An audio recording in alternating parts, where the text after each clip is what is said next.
बहुत सारे गेम्स जो मैंने खेला है, जो मैंने देखा है ऑफलाइन टूर्नामेंट्स में खेलते हुए, उसमें ये कॉन्सेप्ट यूज किया जाता है। सो डेफिनेटली ये वीडियो को एंड तक देखना। ये कॉन्सेप्ट का नाम है द ग्रीक गिफ्ट, राइट। ये बहुत इंपॉर्टेंट है। सो डेफिनेटली इसको याद भी रखना जब भी आप कोई भी मैच खेल रहे हो, व्हाइट से या फिर ब्लैक से। तो ये वाला पोजीशन हम देख लेते हैं। इसमें आप अगर देखोगे अच्छे से तो number of pieces are equal, right. 2 knight, 2 bishop, 2 rook, 1 queen. So the number of pieces are all equal for white as well as black, right?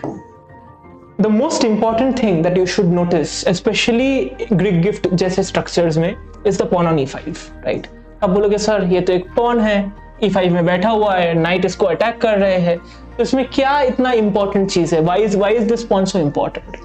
The reason why this pawn is so important is because it controls the f6 square. यहाँ पे कोई knight या bishop नहीं बैठ सकता black का because of this particular pawn, वरना वो कैप्चर हो जाएगा।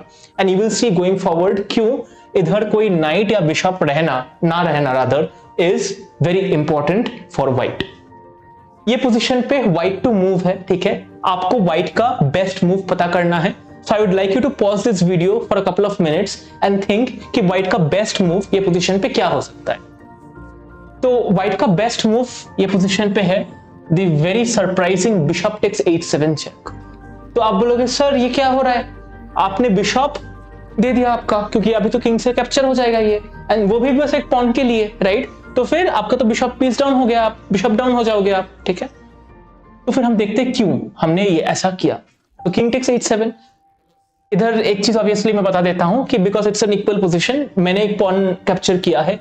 अगर ब्लैक किंग h8 जाता है तो फिर it is going to be simply a pawn down, तो मैं बिशप वापस कर लूंगा, तो मैं एक पॉन आगे हो गया हूं।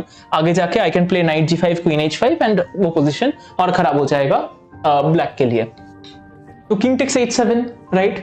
तो यहाँ पे this is where like the concept of Greek gift comes into play, right. तो we play this move knight to g5 check, right. And जब भी मैं ये खेलता हूं तो आप अगर अच्छे से नोटिस करोगे आपको दिख जाएगा कि अभी I have opened up paths for queen h5। तो इधर जनरली ब्लैक क्या करता है, ब्लैक डेफिनेटली किंग को बहुत ज्यादा पसंद नहीं करता है आगे लेके आने के लिए, ठीक है। वो एक पॉसिबिलिटी है, but most commonly black king to g8 ही खेलता है, राइट। तो इसमें हम क्या करेंगे, हम खेलेंगे क्वीन टू h5। तो यहाँ पे in the next move we are threatening queen to h7 checkmate, right? So let's say if black tries to develop the knight to d7, तो फिर we can just go queen to h7 checkmate। आप notice करोगे अच्छे से कि ये king के लिए जाने के लिए कोई जगह नहीं है। दिस इधर नहीं जा सकता बिकॉज क्वीन है, ये कैप्चर नहीं कर सकता बिकॉज नाइट सपोर्ट कर रहा है, और ये 2 पॉन्स ऑलरेडी ब्लॉक करके रखे, रुक भी एक स्क्वायर ब्लॉक करके रखे, तो this king can not go anywhere. तो फिर ये पोजीशन पे ब्लैक को क्या खेलना चाहिए as the best defence, black rook e8 try कर सकता है। तो इसमें ordering of moves in a particular tactic in a combination is very very important. यहाँ पे अगर गलती से व्हाइट ने क्वीन h7 चेक दे दिया, king h8, queen to h8 check, king e7, queen to g7, and उसके बाद ब्लैक कैन इधर continue with knight d7 to prevent queen f6, और black can play rook to g8 also, right. तो यहाँ पे black के पास बहुत ज्यादा काउंटर प्ले है। सो ये पोजीशन पे क्वीन टू h7 खेलना directly is a wrong move, right. आप जब टैक्टिक्स खेल रहे हो generally you are at a piece loss, right. जैसे कि ये पोजीशन पे आप अभी मटेरियली बिहाइंड हो ब्लैक से, आपने एक बिशप एक पॉन के बदले दिया है, आपको इंश्योर करना है कि आप टैक्टिक्स जो है वो परफेक्टली एग्जीक्यूट करो, वरना it is going to be very difficult for you to win the game if black does not make any mistakes because you are already behind on material. तो यहाँ पे हमें एकदम प्रिसाइसली टैक्टिक्स खेलना है, and इधर पे प्रिसाइस मूव है queen to f7 check. Now why is this a precise move, क्योंकि जब किंग h8 जाएगा, that is the only move available for the black king, queen h5 check आएगा वापस, king g8, queen h7 check should come now. Notice अभी इधर semi position है, जहां हम पहले अगर क्वीन h7 खेलते वर्सेस अभी क्वीन h7 खेल रहे, it's almost a very similar position, just that f7 में जो पहले पॉन था वो पॉन नहीं है, राइट। हमने ये पॉन को एलिमिनेट किया and then same set of moves खेला। Now why is this important, f7 वाला pawn, because queen h8 check, king e7 के बाद queen takes G7 is a checkmate, right. तो आपको बहुत ध्यान से क्वीन टेक्स F7 पहले मारना होगा, राइट।